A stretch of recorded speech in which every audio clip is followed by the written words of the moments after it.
سوال ہے کہ اذان اور اقامت میں کیا فرق ہے، جس کا جواب ہے بسم اللہ الرحمن الرحیم۔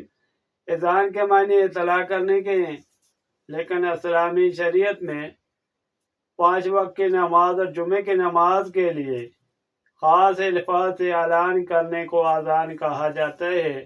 قرآن مجید میں ارشاد باری تعالیٰ ہے، جس کا یہ ترجمہ ہے کہ جب تم نماز کے لیے اذان دو، اذان سنت مکتہ ہے، اذان وقت پر دینی چاہیے۔ اگر وقت سے پہلے اذان دی تو دوبارہ دی جائے۔ فرض نماز کے لیے اذان ضروری ہے۔ عورتوں کو اذان دینا مکروہ تحریمی ہے۔ بے وضو کی اذان تو ہو جائے گی مگر مکروہ ہوگی، اس لیے بہتر یہ ہے کہ پہلے وضو کیا جائے پھر اذان دی جائے۔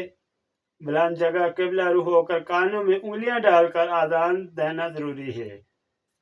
جماعت کھڑی ہوتے وقت اذان کے جو الفاظ پڑھے جاتے ہیں اسے اقامت یا تکبیر کہا جاتا ہے، لیکن اس میں حی علی الفلاح کے بعد 2 مرتبہ قد قامت الصلاۃ کہا جاتا ہے۔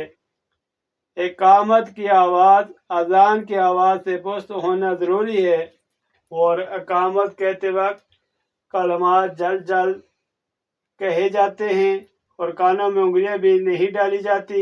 اذان دینے والا خود اقامت کہے، دوسرا شخص بغیر اجازت مؤذن کی اقامت نہ کہہ سکتا ہے۔